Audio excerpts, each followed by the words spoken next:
Hello, my friend. Have you ever wondered how our amazing country makes things happen? How we grow food, build roads, and how so many people find interesting work? It's like a grand story with lots of fascinating characters and plot twists. Today, we'll explore the different ways our economy earns and thrives, who plays important roles, and why it all connects to your life and mine. So, buckle up for a super fun adventure into the heart of the Indian economy.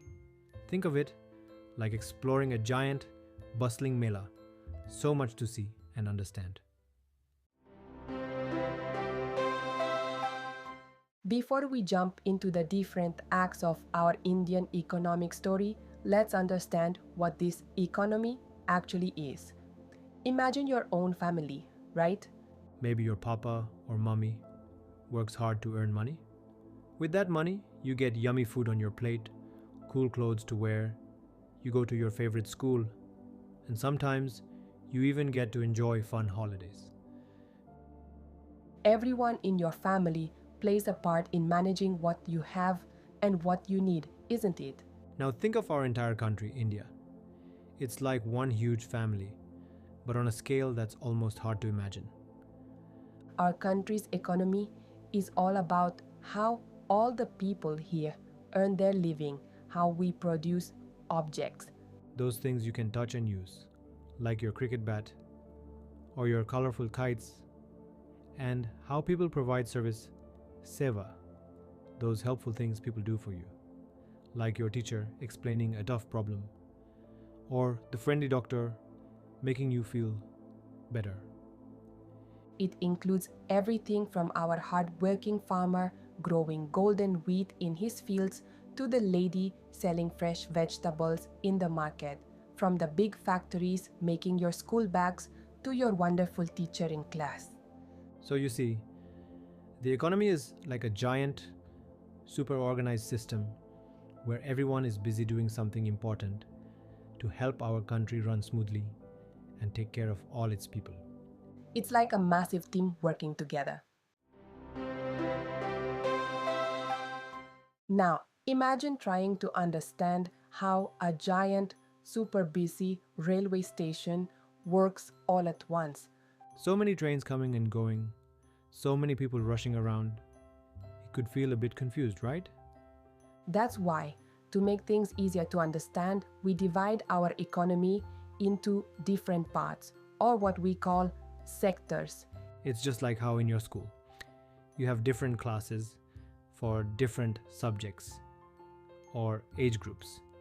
This helps us to study and understand what's happening in our country's economy step by step. There are different ways we can group these economic activities into these sectors.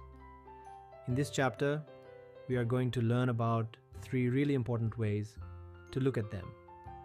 Based on the nature of activity, it means based on the kind of work people are doing. This gives us the primary sector, like our farmers, the secondary sector, like the factories making things, and the tertiary sector, like the people who help us every day. Based on how the work is organized, this helps us understand the organized sector where people have regular jobs and benefits, and the unorganized sector where work might be less regular. Based on who owns things and provides services. This tells us about the public sector, like government schools and railways, and the private sector, like your local grocery store.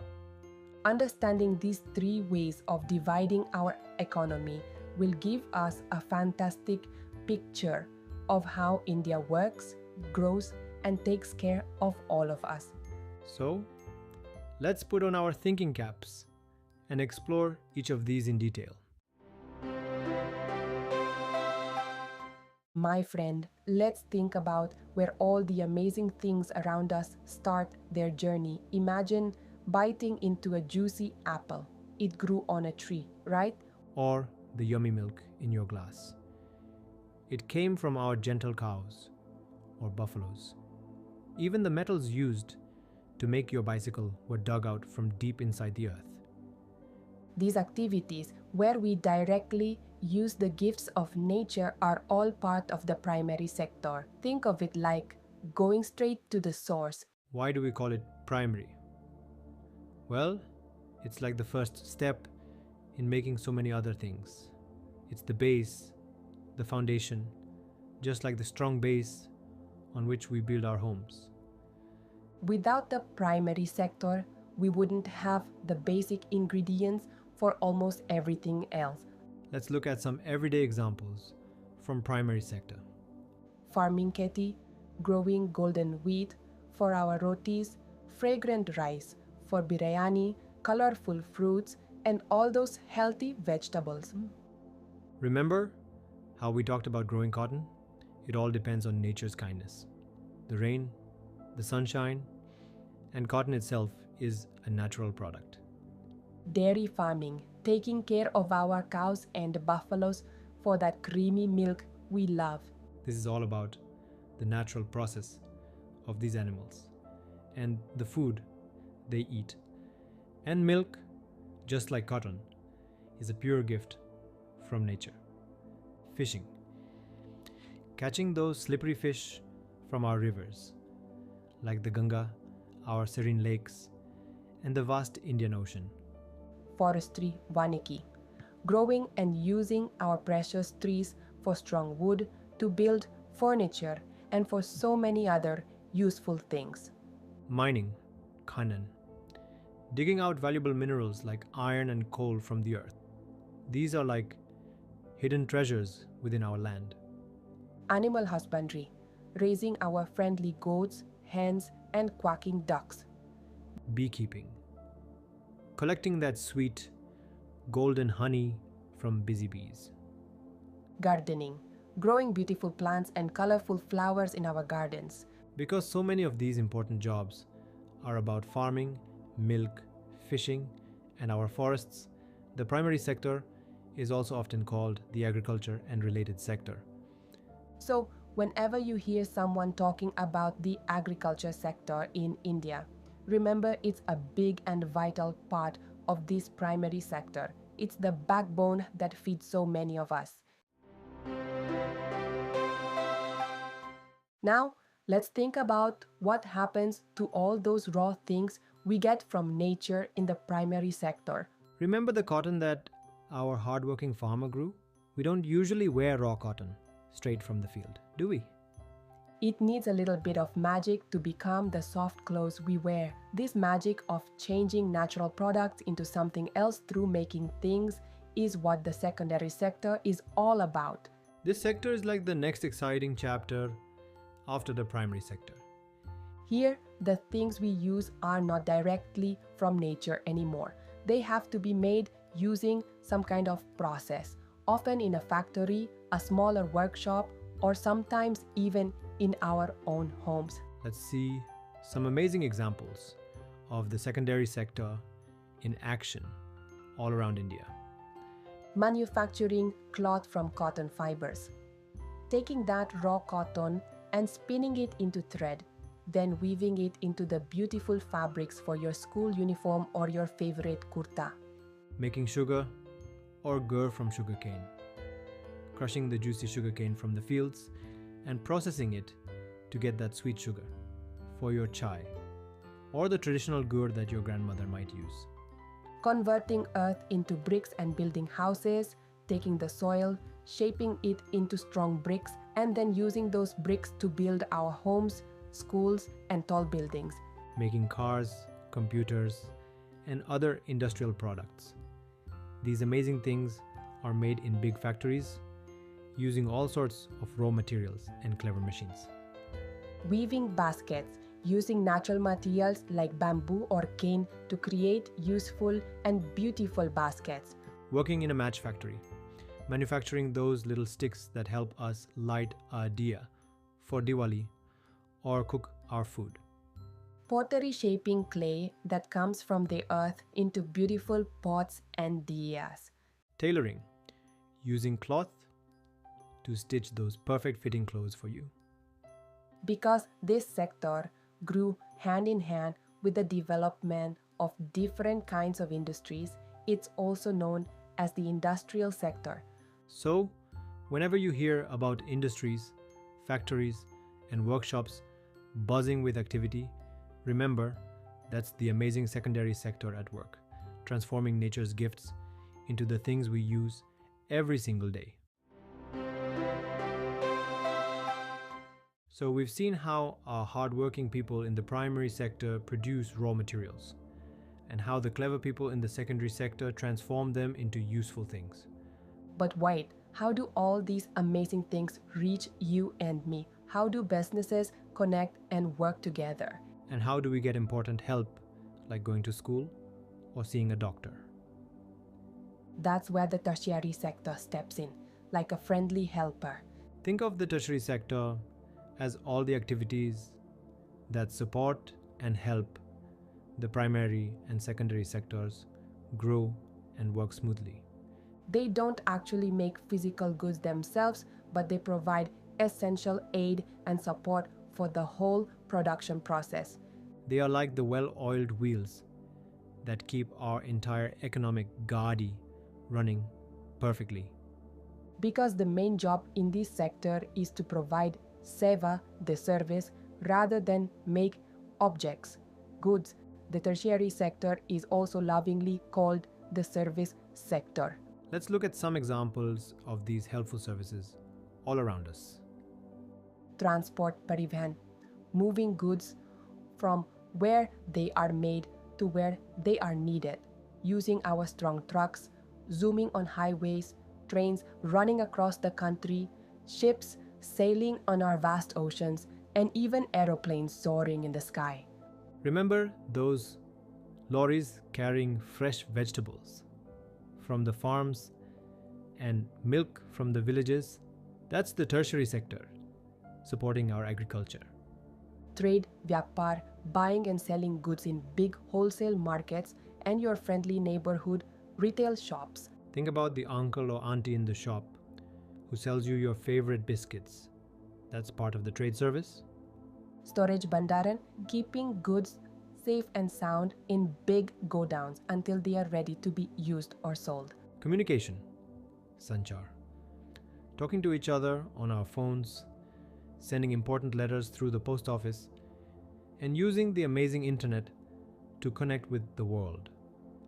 Banking, providing important money services like giving loans to people who need them and keeping our hard-earned savings safe. Remember how farmers might take a loan from a bank to buy seeds? That's banking in action. Insurance, bima, helping people and businesses protect themselves from unexpected money problems. Education, shiksha. Our wonderful teachers in schools and colleges provide us with the gift of knowledge. That's a crucial service. Healthcare, swasthya, our caring doctors and nurses in hospitals looking after our health, another vital service. Personal services, niji sevai.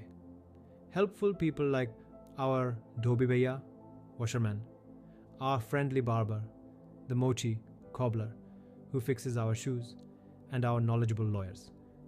They all provide services directly to us. Administrative and accounting work, prashasnik or lekhankan karya.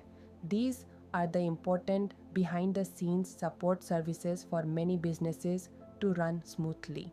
New services based on information technology, IT, सूचना प्रौद्योगिकी पर आधारित नई सेवाएं. Things like internet cafes where you can connect online, ATM booths that give us money anytime, busy call centers that help customers, and innovative software companies are becoming super important in today's digital world. Even an astronaut providing their special skills is a service, just like a courier delivering important packages and a respected panditji priest performing important rituals. It's really important to remember that the tertiary sector is like a big umbrella covering so many different kinds of helpful services, some directly helping in making things and others being absolutely essential for our daily lives and well-being. So let's keep this in our minds. Primary sector, getting amazing things from nature, like farming, fishing, and mining. Secondary sector, skillfully making things like manufacturing and industries. Tertiary sector, helping everyone with their work through services like transport, banking, education, and healthcare. My friend, the primary, secondary, and tertiary sectors aren't like separate islands floating alone in the ocean. They are actually deeply connected and interdependent. Which means they rely heavily on each other, just like the different players in our favorite cricket team. Let's look at some real-life examples from our own experiences to see how they all work together. Sugarcane and the sugar mill. Imagine if our hard-working sugarcane farmers, primary sector, suddenly decided not to sell their sweet sugarcane to the sugar mill, secondary sector.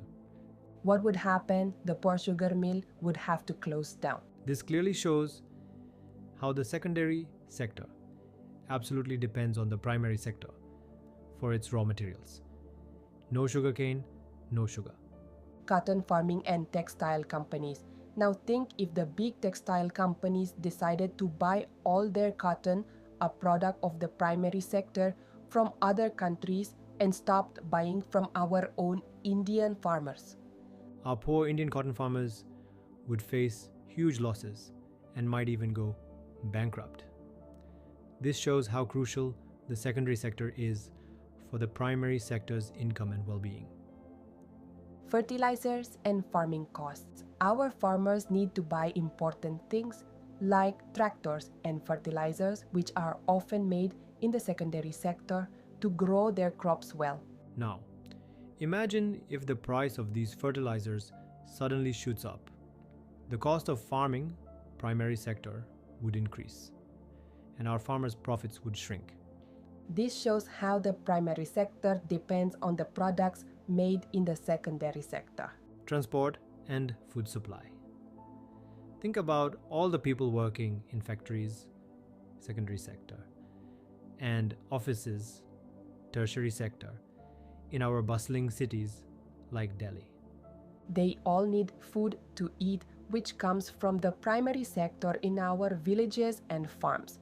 Now, what if the transporters, tertiary sector, went on strike and stopped moving all that fresh food from the rural areas to the cities? Suddenly, food would become very scarce and expensive in the cities, and the farmers wouldn't be able to sell their hard-grown produce. This powerful example shows how both the primary and secondary sectors rely on the tertiary sector for getting their goods to the people who need them. These examples clearly show us that these three sectors are like different but equally important parts of a fantastic team.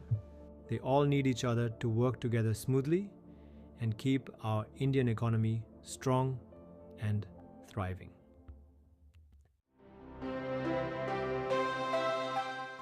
My friend, so we've seen how many different types of work happen around us, right? From the farmer growing yummy vegetables in the fields, that's the primary sector, to the engineer building a super cool bridge, that's the secondary sector, and your teacher helping you learn new things, that's the tertiary sector. But have you ever wondered, how do we actually count all this work? I mean, we make so many things, from tiny little sewing needles to giant soaring aeroplanes. And we have so many services, like getting a fantastic haircut or using super smart computer software. How on earth do we add all of this up to see how much our country is producing in each sector and overall? It's like trying to add your cricket bat to your colorful kite and your plate of delicious jalebis. They're all great, but you can't just say you have 3 of something that makes sense, can you? Exactly. So our clever economists have come up with a super smart idea. Instead of counting the number of things, they count the value or the price of those things. Make sense? Think about it like this. If a farmer grows 10,000 kilograms of golden wheat and sells each kilogram for 20 rupees, then the total value of that wheat is 20 rupees times 10,000 equals 2 lakh rupees. Now, imagine someone collects 5,000 juicy coconuts and sells each for 15 rupees. The total value of the coconuts is 15 rupees times 5,000 equals 75,000 rupees. See?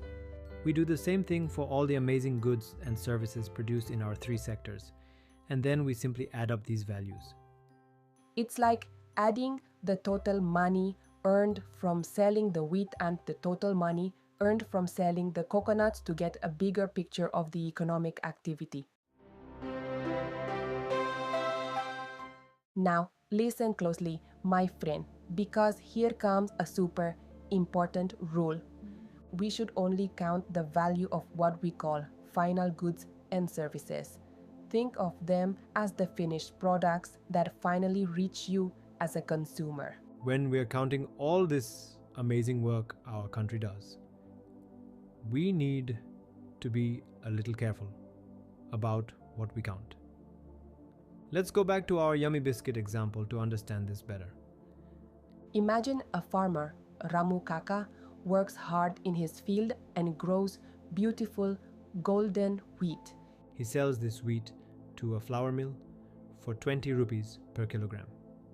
Now, the mill owner takes this wheat, grinds it into fine flour, and then sells that flour to a biscuit company for 25 rupees per kilogram. Finally, this biscuit company uses the flour, along with some sugar and oil, to bake those delicious biscuits that you love to munch on. They pack them up nicely and sell them to us, maybe at your local store, for 80 rupees for 4 packets, which is 20 rupees per packet. In this whole process, the biscuits are the final goods. Why? Because they are what we, the people who are going to eat them, finally buy and enjoy.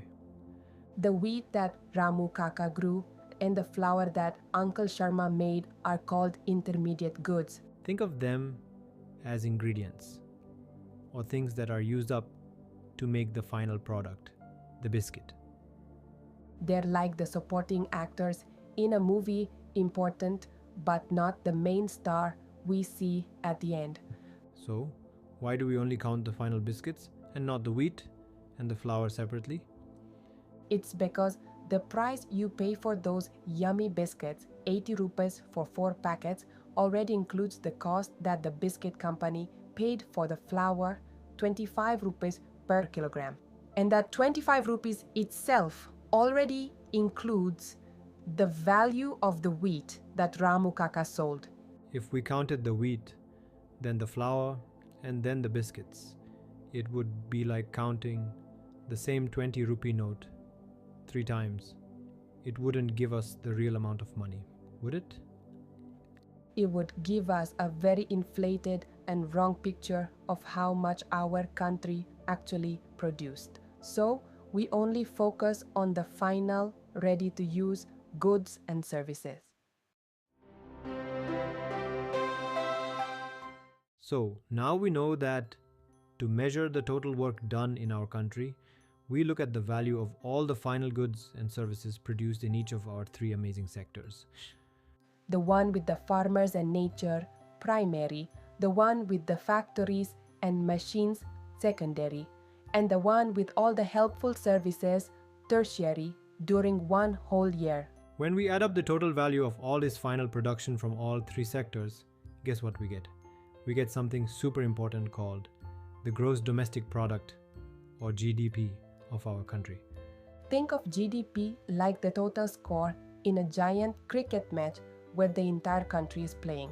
It's the total number of runs scored. In our case, the total value of everything produced in a year. So, GDP is basically the total value of all the final goods and services made within India during a single year. GDP is a really important number because it shows us just how big our economy is. Imagine two cricket teams. The one with a higher total score has generally played better, right? Similarly, a higher GDP usually means our economy is bigger and generally more prosperous, meaning there's more wealth and more opportunities in the country. In India, a big government department measures GDP. This department works with different government offices in all the states to gather information about the total amount of goods and services made and their prices. Then they figure out the GDP. The information used to calculate GDP was previously taken from the Real-Time Handbook of Statistics on Indian Economy. In India, the Central Statistics Office, CSO, under the Ministry of Statistics and Program Implementation, is responsible for calculating the nation's GDP. Information about jobs comes from surveys done by the National Sample Survey Organization, NSSO, now known as the National Statistical Office, NNSO, which is part of the Indian government. Alright, my curious friend, let's take a trip down memory lane and see how things have changed in countries that are super developed now, like America or England. It's like watching a plant grow from a tiny seed to a big, strong tree. The important parts change over time. Way back when these countries were just starting to develop, the most important work was in the primary sector, mostly farming and getting things straight from nature. Imagine almost everyone was a farmer, working hard in the fields to grow food, and most of the things they made were natural products, like wheat, milk, and cotton. Over a long time, more than 100 years, things started to change. New and better ways of farming helped produce much more food. This meant that not everyone needed to be a farmer, and many people could start doing other things like making crafts and trading. Also, new ways of manufacturing were introduced and factories started to appear and grow. People who used to work on farms started working in these factories in large numbers because there were new jobs, and sometimes they had to. As factories made more goods at cheaper prices, the secondary sector slowly became the most important in terms of total production and jobs. So there was a change in importance from the primary to the secondary sector. Then, in the last 100 years or so, especially in those developed countries, another big change happened. The tertiary sector, which is all about services like teaching, banking, and healthcare, started becoming the new star. In these developed countries, the service sector now produces the most wealth. And guess what? Most of the people who work there are now employed in this service sector. So, the importance shifted again, this time from the secondary sector, factories, to the tertiary sector, services. This is the general pattern of how things have changed in countries that are now developed. It is interesting, right? Now, my friend, let's turn our attention to our own India. Have we also seen a similar kind of a change in which sectors are most important? Your textbook has a really helpful picture, graph 1, that shows how much our three sectors, remember, primary, secondary, and tertiary, produced in India in 2 different years, way back in 1973, 74, and more recently in 2013-14. By just looking at this graph, we can actually see how things have changed in these 40 years. It's like comparing 2 photographs of our country's economy taken 40 years apart. So, what does this comparison between those 2 years tell us? Well, if you look at the graph for 1973 to 74, you'll see that the primary sector, was the biggest producer in India at that time. Think about it. Back then, a large part of our economy depended on agriculture. But if you then look at the graph for 2013 to 14, you'll see a big change. The tertiary sector had become the largest producer in India, taking the place of the primary sector. It's like the top rank in our economic report card changed hands. So, just like in those developed countries we talked about, the tertiary sector in India has grown the most in these 40 years when it comes to how much it produces. It's not that the other sectors stopped growing. In fact, the total production in all three sectors has gone up, but the increase has been the biggest and fastest in the tertiary sector. There are many reasons why the service sector is becoming more and more important in India. Well, there are some really interesting reasons behind it. Basic services. Every country needs essential services like hospitals, schools, post offices, police stations, government offices, defense, transport, banks, and insurance companies. In a developing country like India, the government has to take responsibility for providing many of these services. As the country develops, we need more of these services. Development of farming and industry. As farming and industry grow, we need more services like transport, trade, and storage. When farmers produce more and industries make more goods, they need more services to move, sell, and store these products. Rising income levels. When people earn more, they start wanting more services like eating out, traveling, shopping, using private hospitals and schools, and getting professional training. We can see this happening more and more in cities, especially big cities. Information and communication technology.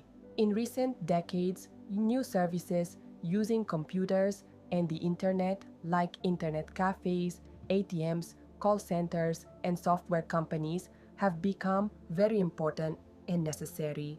These services have been growing very quickly, but it's important to remember that not all services in India are growing at the same rate. Some services need highly skilled and educated workers who often earn good money.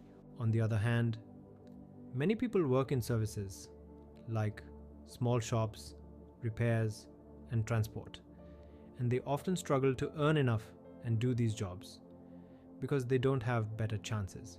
So only some of the service sector is really becoming more important.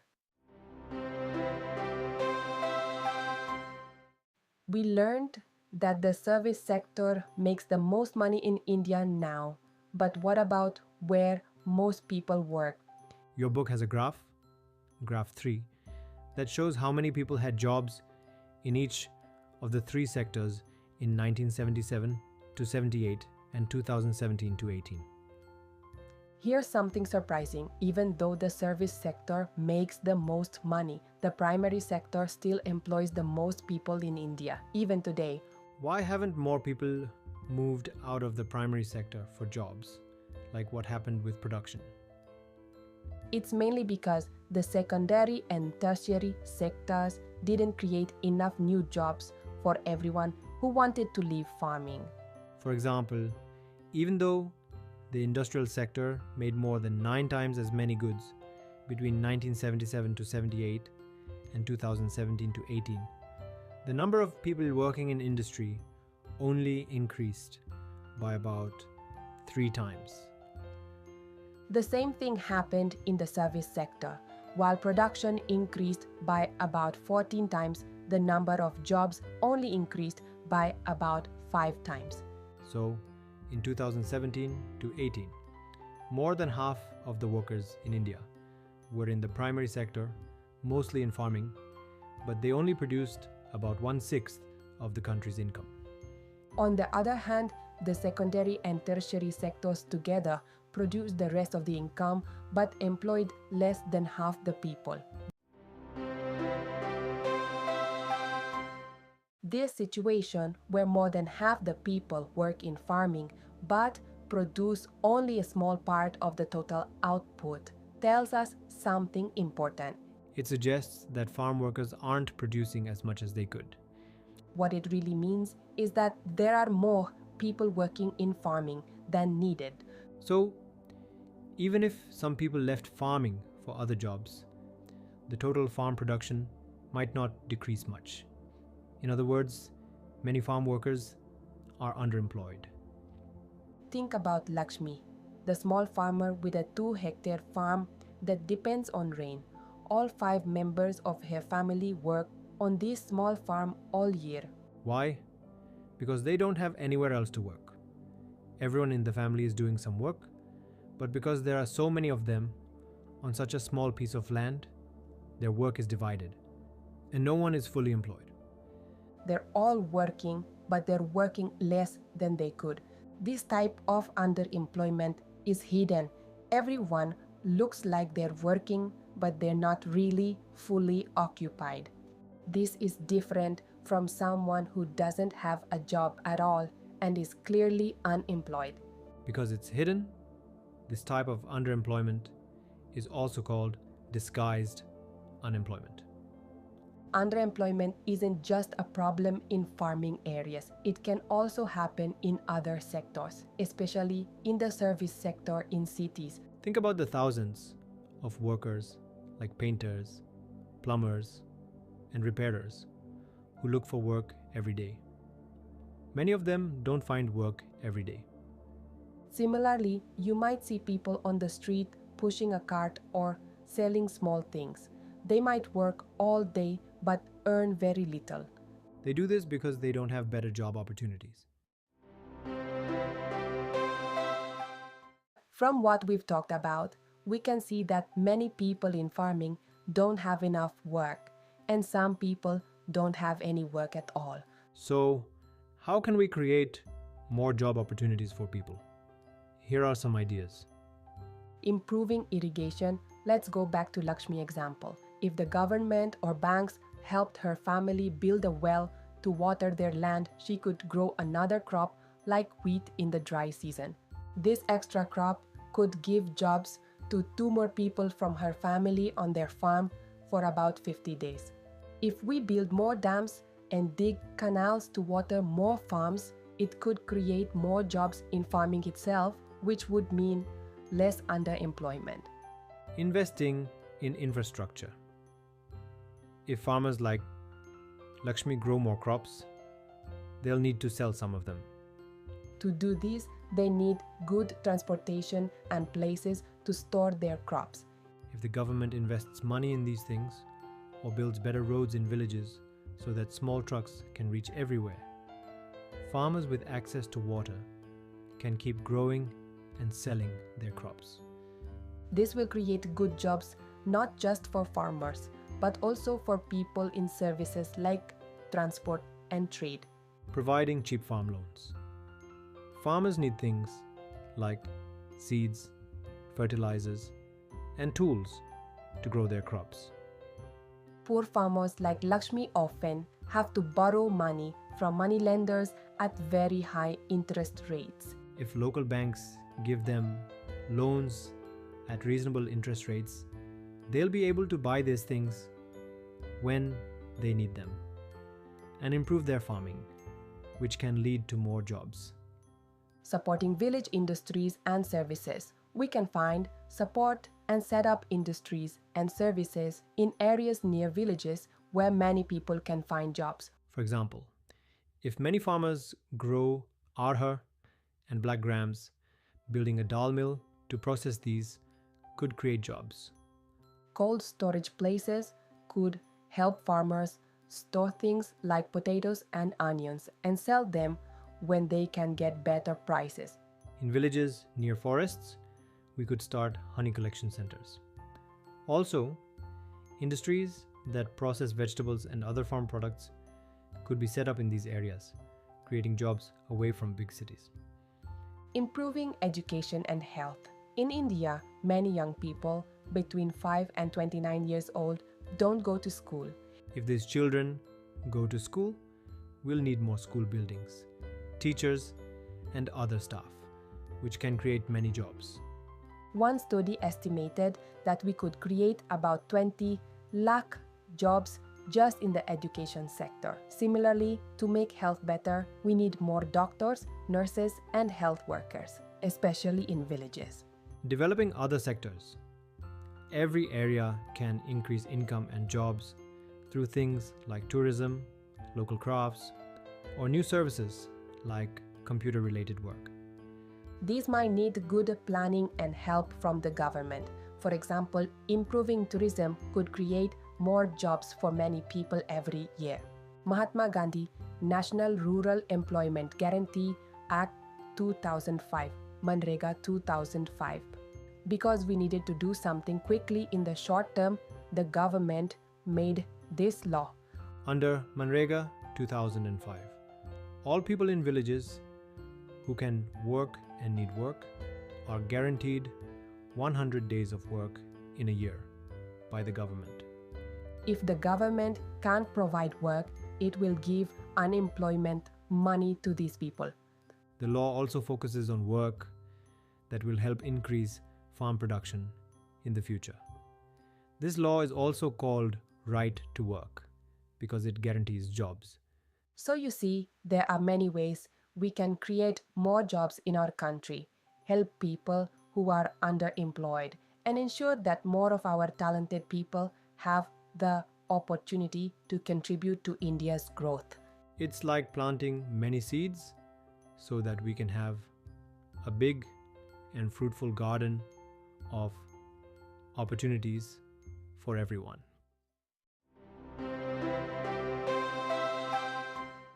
So far, we've grouped economic activities in primary, secondary, and tertiary sectors. Now, let's look at another way to group them based on how people are employed. What are their work conditions like? Are there rules for their jobs?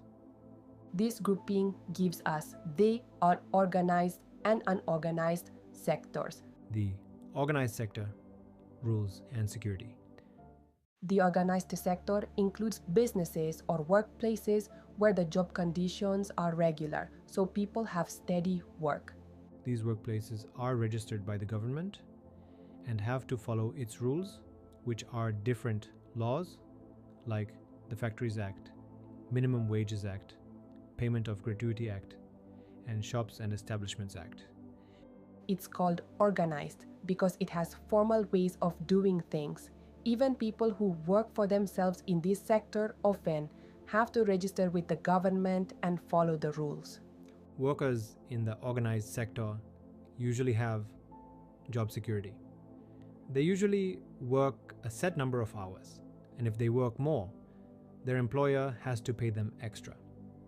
They also get other benefits from their employers. Paid leave, they get time off work with pay. Payment during holidays, they get paid even when they don't work on public holidays. Provident fund, some of their salary is saved for their future. And the employer also contributes to it. Gratuity, they may get a payment when they retire or leave the job after working for a certain time. Medical benefits, their employers may pay for their health care. Safe work environment and facilities. Laws require employers to provide things like drinking water and a safe place to work. Pensions. When they retire, they often get regular payments to help them. When someone joins a job in the organized sector, they usually get an appointment letter that explains all the important details about their job. Think about our friend Kanta, who works in an office. She has fixed working hours, gets her salary regularly at the end of each month, gets benefits like Provident Fund and medical expenses, gets paid holidays, and she received an appointment letter when she started. Kanta is definitely working in the organized sector. It sounds pretty good, right? In contrast, the unorganized sector has small and scattered work units that are mostly not controlled by the government. There are rules but they're often not followed. Jobs here often pay little and aren't regular. There's usually no extra pay for working overtime, no paid time off, and no paid holidays or sick leave. Jobs aren't secure, and people can be told to leave without any reason. When there's less work, like during certain seasons, some people may be asked to leave. A lot depends on what the employer wants. This sector also has many people who work for themselves, doing small jobs like selling things on the street or doing repairs. Similarly, farmers who work on their own land and only hire workers when needed are also part of the unorganized sector. Think about Kamal Kanta neighbor who works as a daily worker in a grocery shop. He works very long hours, only gets paid for the days he works, doesn't get paid when he's off, has no paid leave or holidays, and never got a formal job letter. His employer can tell him to leave at any time. Kamal works in the unorganized sector. Here are some examples of the kinds of work in the unorganized sector. A coolie, headload worker, carrying heavy bags in a busy market. A farmer using traditional methods to water their own field. A laborer who gets paid daily for working on a construction site under a contractor. A talented weaver working on a beautiful handloom in their own home. Someone selling tasty street food from a small cart. A skilled person who comes to your house to repair things like your fan or your plumbing. Farmers who own only a very small piece of land. People who work on other people's farms but don't own any land themselves. Landless agricultural laborers. Skilled craftspeople like weavers, lohar blacksmiths, carpenters, and sunar goldsmiths. People working in small local factories. Workers who get temporary jobs in construction, in shops, trade, and in transportation. People selling clothes or other things on the street. Those who make clothes in small workshops. And even people who collect and sell recyclable waste, rag pickers. You can see that the organized sector offers jobs that many people really want because of the security and the extra benefits. However, the number of these good jobs hasn't been increasing very quickly. Sadly, there's also a problem where some businesses that could be in the organized sector try to operate like they are in the unorganized sector to avoid paying taxes and following the labor laws. This forces more workers into jobs that pay less and are not secure. Even some people who used to have regular jobs in the organized sector have lost them since the 1990s and have had to take up work in the unorganized sector with lower pay. This really shows how important it is to protect and support the workers in the unorganized sector. They are often very vulnerable and need our help.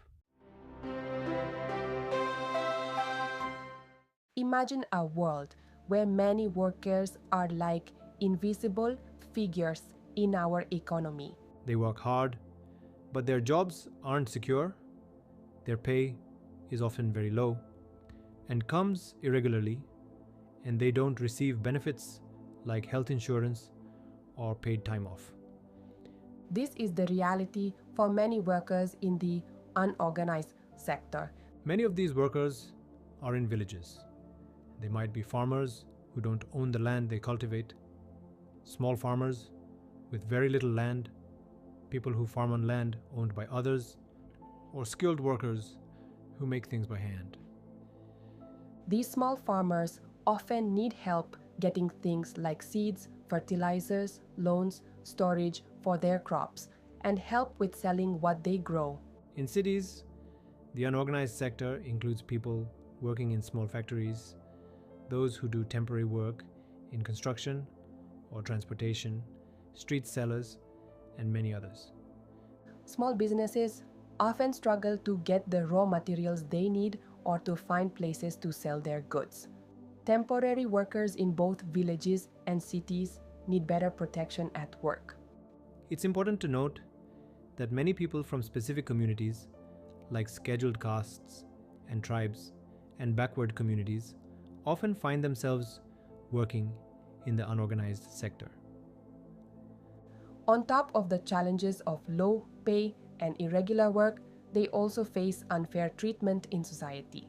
So, it's crucial to provide support and protection to workers in the unorganized sector.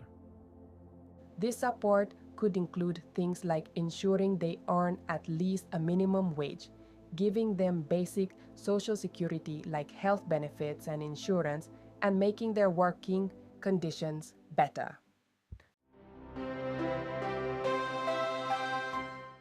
So far, we've grouped economic activities by the kind of work being done: primary, secondary, tertiary.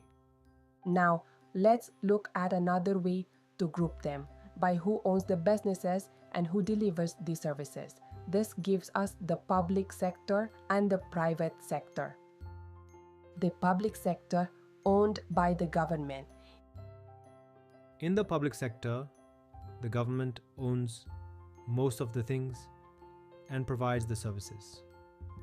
The public sector is like a big family where the government, whether it's the central government in Delhi, our state governments here in Himachal Pradesh, or wherever you are, or even the local city or village councils, owns most of the important things like land, buildings, and big machines.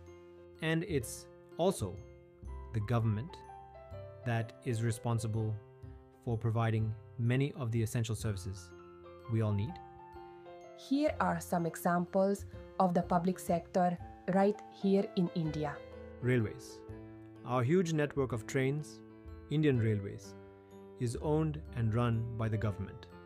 Think of all those trains connecting our vast country. That's mostly government run.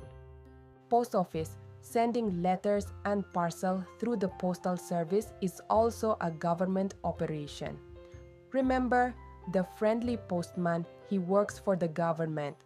Public sector banks. Many of the big banks you see around, like State Bank of India or Punjab National Bank, are mostly owned by the government. They use public money to help people and businesses. Government hospitals and schools. The hospitals and schools run by the government are funded by our taxes and are meant to serve everyone. Electricity generation, in some cases. While some companies that make electricity are private, the government also owns many big power plants that light up our homes and streets. Water supply, often it's the government that takes on the responsibility of providing clean drinking water to all its citizens. Now, the main goal of the public sector isn't just to make money. Governments collect money from us through taxes and other ways to pay for all these important services they provide. Modern governments spend on a huge variety of things, from building roads to providing education to ensuring our safety. It's all about serving the people. The private sector, owned by individuals or companies. In the private sector, private individuals or companies own the things and provide the services. Here, the ownership of things like land, buildings, and machinery, and the responsibility of providing services lies in the hands of private individuals or companies, not the government. Here are some examples of the private sector in India. Tata Iron and Steel Company Limited, TISCO, now known as Tata Steel, a big company that makes steel owned by a private group. Reliance Industries Limited, RIL, a huge company involved in many things, from oil and gas to retail, and it's owned by private individuals. Private schools and hospitals, the schools and hospitals that are run by trusts or companies, where you usually have to pay fees. Many factories and shops, most of the factories that make the products we use and the shops where we buy them, are owned by private individuals or companies. Now, the main driving force behind activities in the private sector is usually the motive to earn profits. These individuals and companies invest money and work hard with the aim of making more money. So if we want to use the services offered by the private sector, we usually have to pay money to these individuals and companies. Now, my friend, you might be wondering, if private companies are so good at making things and offering services, why do we even need a public sector? Well, there are some really important things that our whole society needs, but which private companies might not provide at a reasonable price or might not even provide at all. Let's see why. First of all, some services need a huge amount of money to get started, way more than what a private company might be able to invest. Think about building big roads, long bridges, vast railway networks, big harbors for ships, and generating the electricity that powers our homes and schools. These things often need so much money that it's difficult for just one private company to handle it all. It's like trying to build a huge cricket stadium all by yourself. Pretty tough, right? Secondly, for something that everyone uses, like those big roads or maybe even clean water supply in a city, it's not easy to collect money directly from every single person who uses them. Imagine trying to go to every house to collect a small fee for using the road outside. It would be a massive task. Thirdly, even if private companies did provide these big things, they would probably charge very high prices to make a good profit.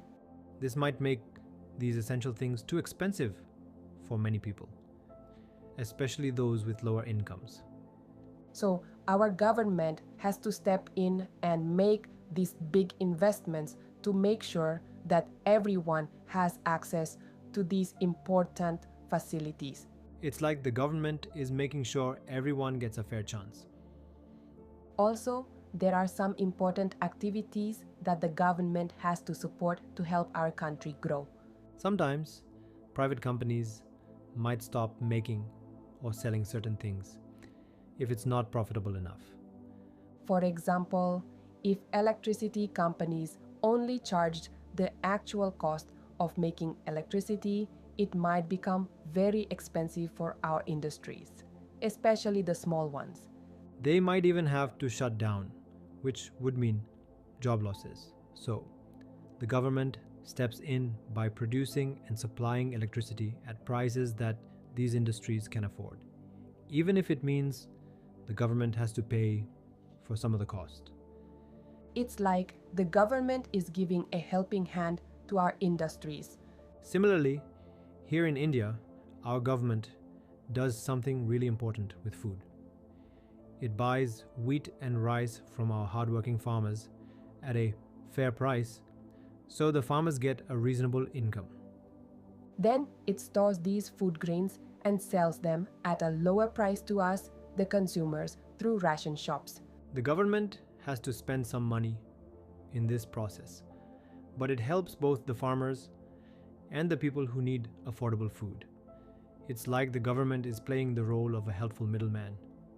There are also many things that are the main job of this government, like providing good schools, especially elementary education and healthcare for everyone. In a country like India, with so many people, the government also focuses on things like providing clean drinking water, homes for the poor, and making sure everyone gets enough food and nutrition. It also takes extra care of the less developed areas. So, you see, the public sector plays a super important role in making sure everyone has access to essential services, supporting important parts of our economy, like farming and industries, and helping our whole nation develop in a fair way. All right, my friend, remember how we explored what makes up our economy? It's like a giant puzzle with different pieces. We figured out that we can sort economic activities based on what they do. like farming, making things in factories, or providing services. The kind of jobs people have, organized or unorganized, and who owns the businesses, government or private companies. We also took a close look at India. Even though most of our money comes from the service sector, many people still work in farming.